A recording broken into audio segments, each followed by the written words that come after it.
വളകാപ്പ് ചടങ്ങ് ഉടനെ നടത്തണമെന്ന് അച്ഛൻ്റെ അമ്മയുടെ ആഗ്രഹം. പക്ഷേ ഈ അവസ്ഥയിൽ അച്ഛനോട് ഈ കാര്യം ഞാൻ എങ്ങനെ പറയാ? ഗർഭിണിയായൊരു പെണ്ണിന്റെ ജീവിതത്തിൽ ഏറ്റവും വലിയ സന്തോഷ വളകാപ്പ് ചടങ്ങ്. എല്ലാ ബന്ധുക്കളും സന്തോഷത്തോടെ ഒത്തുചേരുന്ന ചടങ്ങല്ലേ അത്.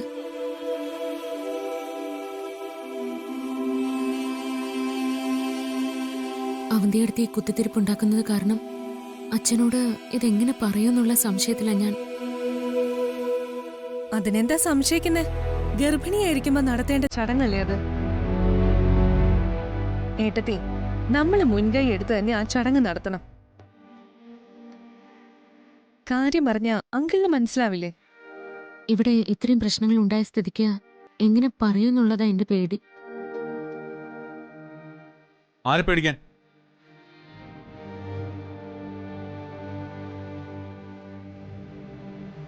എടോ, തന്റെ അച്ഛനും അമ്മയും ഈ ചടങ്ങ് നടന്നു കാണണമെന്ന് ഒരുപാട് ആഗ്രഹിക്കുന്നുണ്ട്. അപ്പൊ സച്ചേട്ടന് ആഗ്രഹമില്ലേ? പിന്നില്ലാതെ. ആ, എന്റെ ഭാര്യയുടെ വളകാപ്പ് ചടങ്ങ് നടത്തണമെന്ന് ഏറ്റവും കൂടുതൽ ആഗ്രഹിക്കുന്നത് ഞാൻ തന്നെയാണ്. ജീവിതത്തിൽ ആദ്യം ജനിക്കുന്ന കുഞ്ഞിന് വേണ്ട ചടങ്ങുകൾ നടത്താൻ വേണ്ടിയിട്ട് നമ്മൾ തന്നെയല്ലേ മുൻകൈ എടുക്കേണ്ടത്. സച്ചേട്ടാ, ഈ ചടങ്ങ് നടന്നില്ലെങ്കിലും വേണ്ടില്ല. നെല്ലിശ്ശേരിയിലും വൃന്ദാവനത്തിലും എല്ലാവർക്കും സമാധാനം ഒന്ന് കിട്ടിയാൽ മതി. ഇപ്പൊ സമാധാനത്തിന് എന്തോ കുഴപ്പം? പ്രശ്നങ്ങളെല്ലാം തീർന്നില്ലേ? എടോ, നെഗറ്റീവായി സംഭവിച്ചതെല്ലാം മറക്കുക. എന്നിട്ട് പോസിറ്റീവായ കാര്യങ്ങൾ മാത്രം ചിന്തിക്കുക. ജനിക്കാൻ പോകുന്ന നമ്മുടെ കുഞ്ഞിന്, ആ കുഞ്ഞിനെ വയറ്റിൽ ചുമക്കുന്ന താനോ എനിക്ക് ഈ ലോകത്ത് ഏറ്റവും വലുത്. അതൊക്കെ സമ്മതിച്ചു സച്ചേട്ടാ. പക്ഷേ ഈ ബഹളത്തിനിടയ്ക്ക് നമ്മുടെ കുഞ്ഞിന്റെ ചടങ്ങ് നടത്തണം. ആ ഗുണ്ടകൾ വന്നുണ്ടാക്കിയ പ്രശ്നം കാരണം എല്ലാവരുടെയും മനസ്സിൽ നമ്മളോട് കുറച്ച് ദേഷ്യവും അകൽച്ചയൊക്കെ ഉണ്ട്. പ്രത്യേകിച്ച് എന്നോട്. അതൊന്നും ഈ ചടങ്ങിനെ ബാധിക്കാൻ പാടില്ല. നമ്മുടെ കുഞ്ഞിനോട് നമുക്കൊരു കടമയില്ലേ? സച്ചേട്ടൻ പറഞ്ഞതാ ശരി. അർച്ചനേട്ടത്തിയുടെ സന്തോഷം നോക്കേണ്ടത് സച്ചേട്ടന്റെ ഉത്തരവാദിത്വം. ആ ഉത്തരവാദിത്വം നിറവേറ്റണമെന്നാ എനിക്കും പറയാനുള്ളത്. ഉടനെ തന്നെ അങ്കിളിനോട് ഈ കാര്യം പറയണം. അധികം താമസിയാതെ ചടങ്ങ് ഗംഭീരമായി നടത്തുകയും വേണം.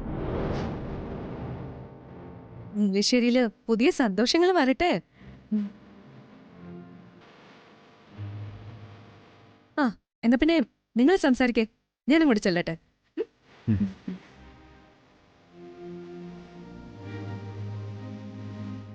എടോ, തന്റെ മനസ്സ് വല്ലാതെ ഡിസ്റ്റർബ്ഡ് ആണെന്ന് എനിക്കറിയാം. അവന്റെ അടുത്ത് പറഞ്ഞ കാര്യങ്ങൾ താൻ തലക്കെറ്റി വെക്കണ്ട. അതൊക്കെ വിട്ടേക്ക്. നമ്മുടെ കാര്യങ്ങൾ തീരുമാനിക്കേണ്ടത് നമ്മളാ. അതില് ഒരു വിട്ടുവീഴ്ചയും പാടില്ല. ദേ, ഇനിയിപ്പോ രാമായണ മാസം വരാൻ പോവില്ലേ? എവിടൊക്കെയോ ഈ വീട്ടില് കുറച്ച് നെഗറ്റീവ് എനർജി കടന്നുകൂടിയിട്ടുണ്ട്. തന്റെ രാമായണ പാരായണം കൊണ്ട് അതൊക്കെ നമുക്ക് മാറ്റിയെടുക്കണം. അച്ഛനോട് ഞാൻ വളകാപ്പ് ചടങ്ങിന്റെ കാര്യം ഒന്ന് സംസാരിക്കാം. അത് വേണോ സച്ചേട്ടാ? ഒന്നുകൂടി ഒന്ന് ആലോചിച്ചിട്ട് പോരെ? ഇനി ആലോചിക്കാനൊന്നുമില്ല. ഞാൻ തീരുമാനിച്ചു കഴിഞ്ഞു. നമ്മുടെ ജീവിതത്തിൽ ഇങ്ങനെ കിട്ടുന്ന കൊച്ചു കൊച്ചു സന്തോഷങ്ങളൊക്കെ നമ്മൾ എന്തിനോട് കളയുന്നേ? അതുകൊണ്ട് ഉടനെ തന്നെ അച്ഛനോട് ഞാൻ ഇക്കാര്യം സംസാരിക്കാം. എടോ,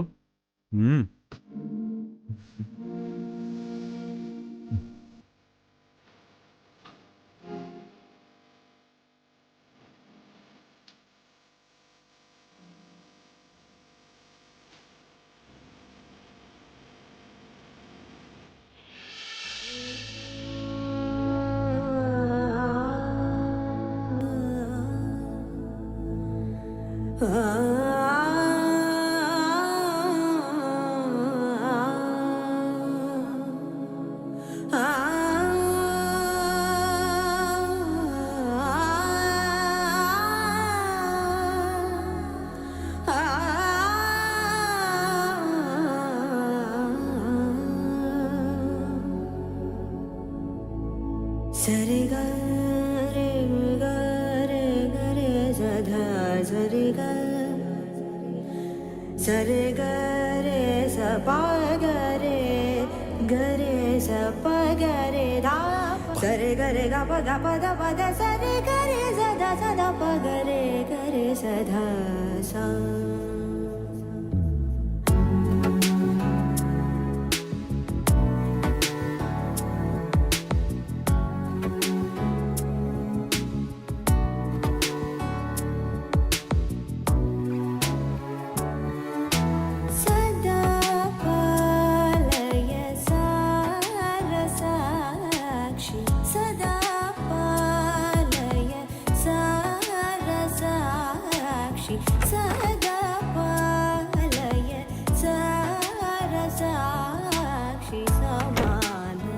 रहित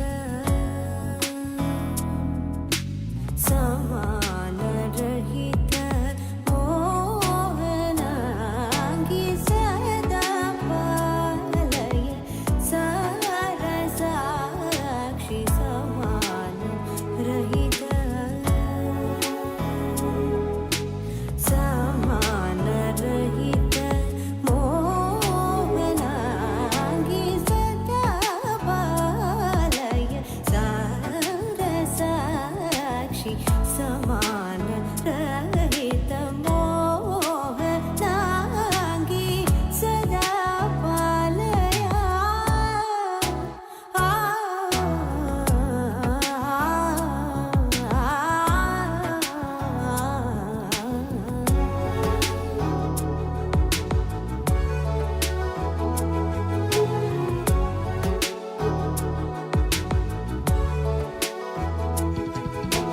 सुधा मधुर वाग्विलासिनी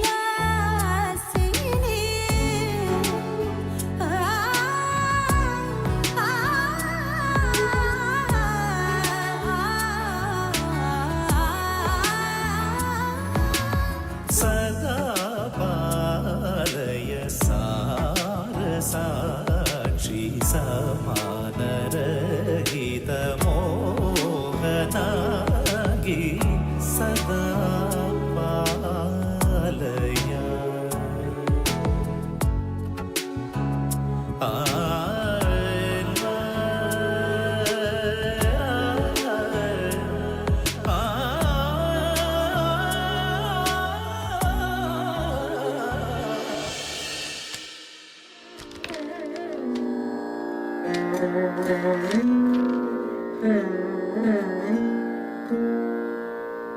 श्रीराम राम राम श्रीरामचन्द्र जय श्रीराम राम राम श्रीरामभद्र जय श्रीराम राम राम सीताभिराम राम श्रीराम राम राम लोकाभिराम जय श्रीराम राम राम रावणान्तक राम श्रीराम मम हृदि रमतां राम राम श्रीराघवात्मा राम श्रीराम रमापते श्रीराम ഇന്ന് രാമായണ മാസം തുടങ്ങുകയല്ലേ അർച്ചനേട്ടത്തിയാ വായിക്കുന്നത്. നമോ രാമായണ മാസം തുടങ്ങിക്കഴിഞ്ഞ പിന്നെ എല്ലാ ദിവസവും രാമായണം വായിക്കണം എന്നുള്ളത് അർച്ചനേട്ടത്തിക്ക് നിർബന്ധം. നാരായണ രാമായണ മാസം തുടങ്ങിയതൊന്നും ഞാൻ അറിഞ്ഞില്ല. നാരായണ ഇവിടുത്തെ പ്രശ്നങ്ങൾക്കിടയിൽ 1-ാം തീയതി ഏതാ 2-ാം തീയതി എന്നൊക്കെ എങ്ങനെ അറിയാനാ? നാരായണായ നമോ നാരായണായ നമഃ.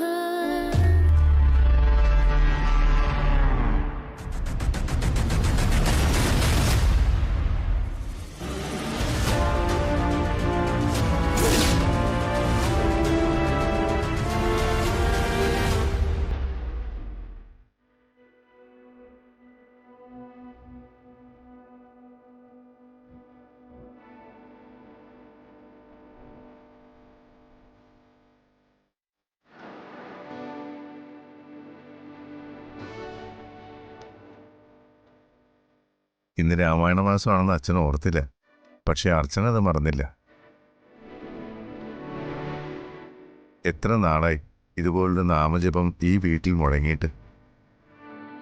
രാമായണം കേൾക്കുമ്പോൾ മനസ്സിലൊരു സുഖം. ഇതുവരെ അനുഭവിച്ച വിഷമങ്ങളൊക്കെ മറന്നു പോകുന്ന പോലെ.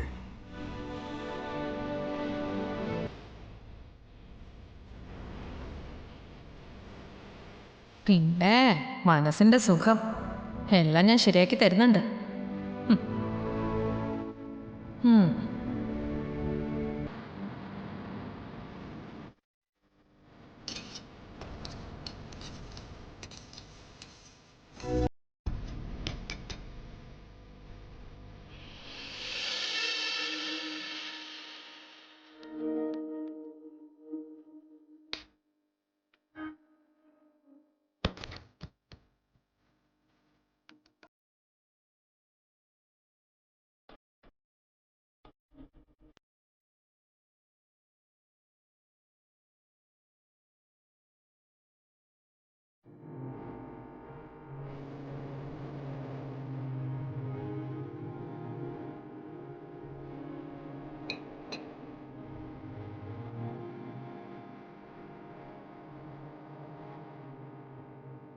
ഏട്ടത്തി രാമായണം വായിക്കുന്ന കേൾക്കാൻ നല്ല രസാ.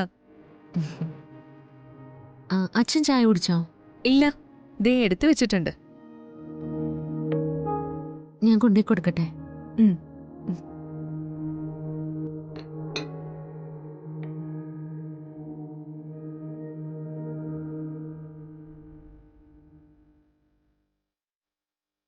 അർച്ചനേട്ടത്തി ഇങ്ങനെ എല്ലാവർക്കും വേണ്ടി ഓടി നടന്ന് എല്ലാം ചെയ്യും.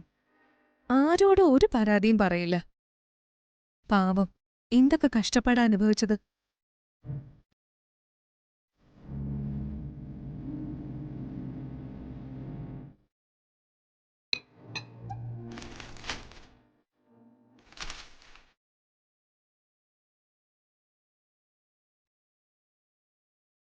അച്ഛാ, ആ ദാ.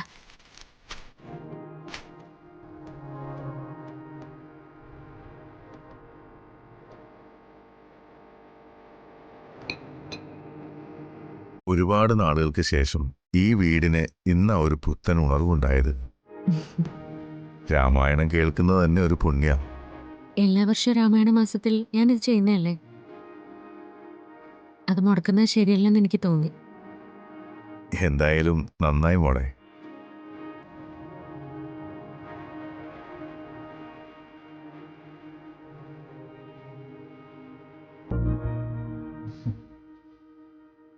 അച്ഛാ, എനിക്കൊരു സന്തോഷ വാർത്ത പറയാനുണ്ട്. എന്താണ് മോനെ? അർച്ചനയുടെ അച്ഛനും അമ്മയും കൂടി അച്ഛനോട് പറയാൻ ഒരു കാര്യം എന്നെ ഏൽപ്പിച്ചിട്ടുണ്ട്. അതെന്തിനാടാ എന്നോട് പറയാനുള്ള കാര്യം അവർ നിന്നെ ഏൽപ്പിക്കുന്നത്? അവർക്ക് നേരിട്ട് പറഞ്ഞൂടെ? അത് അങ്ങനെയുള്ള കാര്യമല്ല. ഞാൻ തന്നെ അച്ഛനെ കൊണ്ടത് പറഞ്ഞ് സമ്മതിപ്പിക്കണമെന്നാ അവർ പറഞ്ഞത്.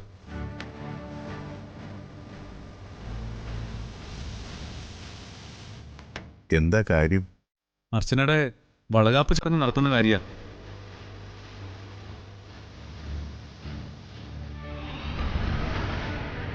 ഇത്രയും വേഗം ആ ചടങ്ങ് നടത്തണമെന്ന് അവർക്ക് ഭയങ്കര ആഗ്രഹമുണ്ട്.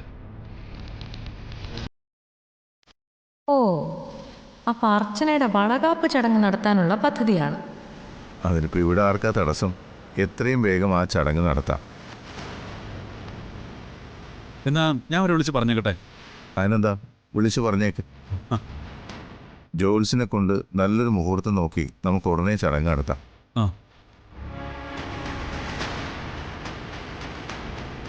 ആ അർച്ചന, അല്ലെങ്കിൽ വേണ്ട, താൻ തന്നെ വിളിച്ച് അച്ഛനോടും അമ്മയോടും ഈ വിവരം പറഞ്ഞേക്ക്.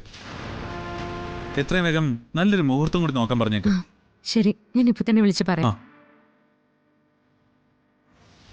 ഉം. നല്ല മുഹൂർത്തം നോക്കി ചടങ്ങ് നടത്താൻ പോവാണ് എല്ലാരും കൂടി. മുഹൂർത്തം കൊണ്ടിങ്ങി വരട്ടെ, എല്ലാം ഞാൻ ശരിയാക്കി കൊടുക്കാം.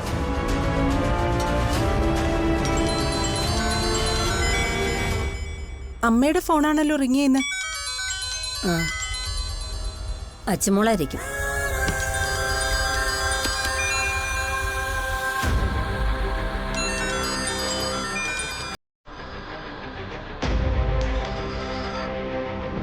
എന്താ മോളെ? അമ്മേ, വളകാപ്പ് ചടങ്ങിന് അച്ഛൻ സമ്മതിച്ചു. ഒരു ജോത്സ്യനെ കണ്ട് നല്ല മുഹൂർത്തം നോക്കാൻ പറഞ്ഞു. ആ അമ്മ അച്ഛനോട് പറഞ്ഞ് ഏതെങ്കിലും ജോത്സ്യനെ കൊണ്ട് ഒരു മുഹൂർത്തം കുറിപ്പിക്കുക. ശരി മോളെ. എന്തായാലും ഏറ്റവും അടുത്ത മുഹൂർത്തത്തിൽ തന്നെ ഈ ചടങ്ങ് നടത്തണം. ശരി അമ്മ, എന്നാ ഞാൻ വയ്ക്കട്ടെ. ആ മോളെ, നിനക്ക് വേറെ കുഴപ്പമൊന്നുമില്ലല്ലോ? ഛർദിലൊന്നുമില്ലല്ലോ? ഏയ്, ഇതുവരെ ഇല്ല അമ്മ. അല്ല, സാധാരണ ഛർദിൽ തുടങ്ങേണ്ട സമയമായി. ചിലപ്പോ ഇത് പെൺകുട്ടിയായിരിക്കും മോളെ, അതുകൊണ്ടായിരിക്കും നിനക്ക് ഛർദിലൊന്നും ഇല്ലാത്തത്. അങ്ങനെയൊക്കെ ഉണ്ടോ? പെൺകുട്ടിയാണെങ്കിൽ ഛർദിലുണ്ടാവില്ലേ? അല്ല, ഞാൻ എൻ്റെ അനുഭവം കൊണ്ട് പറഞ്ഞതാ. അനൂപിനെ ഗർഭിണിയായിട്ടിരിക്കുമ്പോഴേ എനിക്ക് ഛർദിലൊഴിഞ്ഞിട്ട് നേരവേ ഇല്ലായിരുന്നു.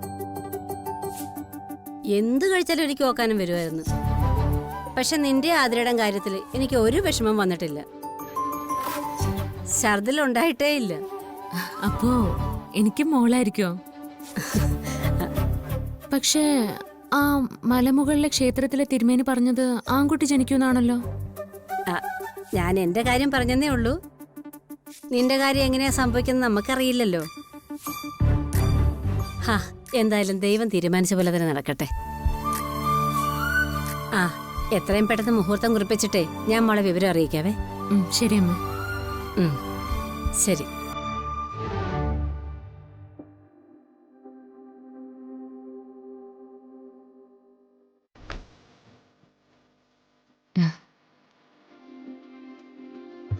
ഇപ്പൊ തനിക്ക് സന്തോഷമായില്ലേ? പിന്നെ സന്തോഷമില്ലാതെ വരുമോ?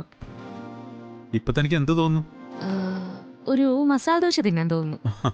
ഓ, ആ, അത് കൊള്ളാലോ. നമുക്കേ പുറത്തു പോയി കഴിച്ചാലോ? അത് വേണ്ട. പുറത്തു പോയാ നമ്മൾ എവിടെ പോവാന്ന് എല്ലാവരും ചോദിക്കും. മസാല ദോശ തിന്നാൻ വേണ്ടി മാത്രം പുറത്തു പോവാന്ന് പറയുന്നത് നാണക്കേടല്ലേ? എന്ത് നാണക്കേട്? ഗർഭിണിയായ ഭാര്യയുമായി ഒരു മസാല ദോശ കഴിക്കാൻ പുറത്തു പോകാനുള്ള അവകാശം ഭർത്താവിനില്ലേ? താൻ വേഗം റെഡിയാവും, നമുക്ക് പോവാം. ഇപ്പൊ വേണ്ട സച്ചേട്ടാ, വൈകുന്നേരം ഒരു പാഴ്സൽ വാങ്ങിക്കൊണ്ട് വന്നാൽ മതി. ഒരു പാഴ്സലല്ല, വേണമെങ്കിൽ തനിക്കേ ആ സ്വാമീസ് ഹോട്ടൽ മുഴുവനും വാങ്ങിക്കൊണ്ട് തരും. ഇത് തനി ഭ്രാന്ത് തന്നെ. അതെ, എനിക്കിപ്പോ ഉള്ളത് ഒരു സുഖമുള്ള ഭ്രാന്ത.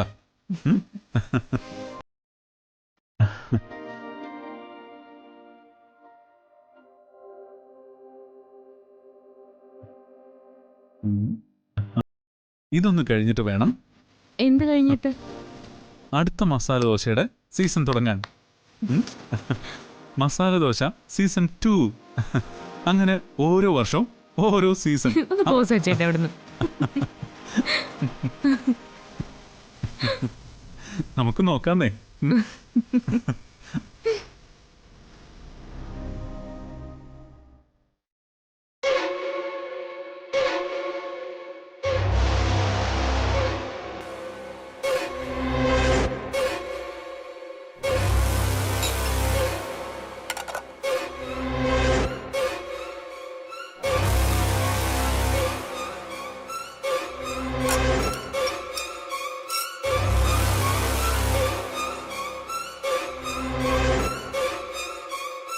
ഇവിടെ നടന്ന കാര്യങ്ങളൊക്കെ അച്ഛൻ അറിയാവുന്നതല്ലേ. ആ ഷോക്കിൽ നിന്ന് ഇതുവരെ ആരും മോചിതരായിട്ടില്ല.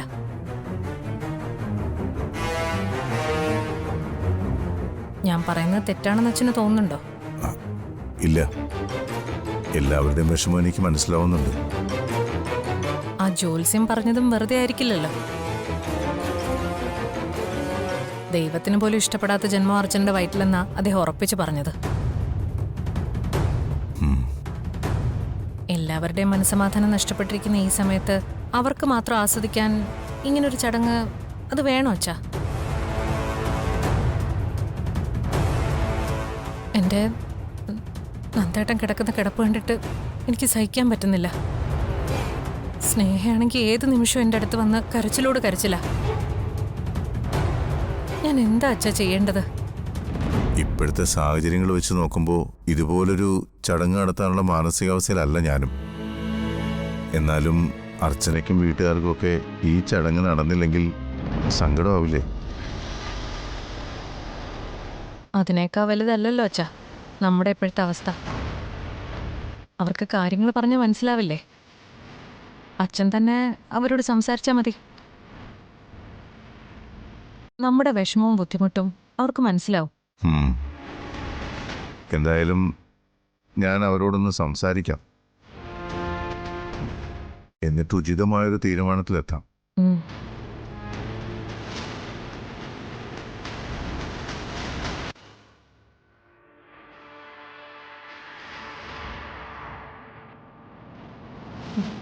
അത് ശരി.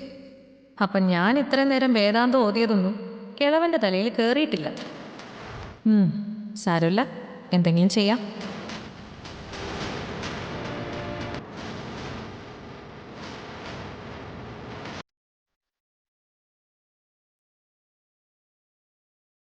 ആ അതെ, നാളെയാണ് ചടങ്ങ്.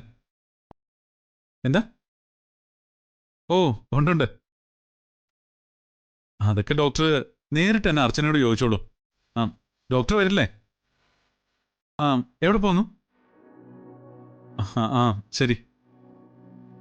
ഞങ്ങള് ഫാമിലി മെമ്പേഴ്സ് കുറച്ച് ആളുകളേ ഉള്ളൂ, പിന്നെ അടുത്ത ചില ബന്ധുക്കളും ഉണ്ടാവും. അപ്പോൾ ഓക്കെ, ശരി ശരി. ആ ഞാൻ വിളിക്കാം. ആരെ വിളിച്ചേ? വലിയ സന്തോഷത്തിലാണല്ലോ. ട്രീറ്റ്മെന്റിന് നമ്മൾ ആദ്യം പോയി കണ്ടൊരു ഡോക്ടറില്ലേ, ഡോക്ടർ ഷാഹിദ കമാൽ, ആ അവരെ വിളിച്ചത്. ആഹാ. അങ്ങനെ ഒരു ഡോക്ടർ നിങ്ങൾ കണ്ടിട്ടുണ്ടോ? ഡോക്ടർ സന്ധ്യയുടെ ട്രീറ്റ്മെന്റ് തുടങ്ങുന്നതിന് മുമ്പ് വളരെ രഹസ്യമായിട്ട് ഞങ്ങളൊരു ഡോക്ടറെ പോയി കണ്ടിരുന്നു. ഓ, സച്ചിന്റെ ഒരു സുഹൃത്തിന്റെ സിസ്റ്ററാ ഡോക്ടർ ഷാഹിദ കമൽ. ഓ, വളരെ നല്ല ഡോക്ടറായിരുന്നു. പക്ഷേ അവര് വിദേശത്തേക്ക് പോയി. അല്ല, ഇപ്പോൾ ഒരു നാട്ടിൽ വന്നിട്ടുണ്ട്, അടുത്ത ആഴ്ച തിരിച്ചു പോകും. അർച്ചന പ്രഗ്നന്റ് ആയ വിവരം അറിഞ്ഞു വിളിച്ചതാ. അതെ, ഡോക്ടർക്ക് അറിയേണ്ടതേ അർച്ചനയ്ക്ക് എത്രത്തോളം വയറുണ്ടെന്നാ.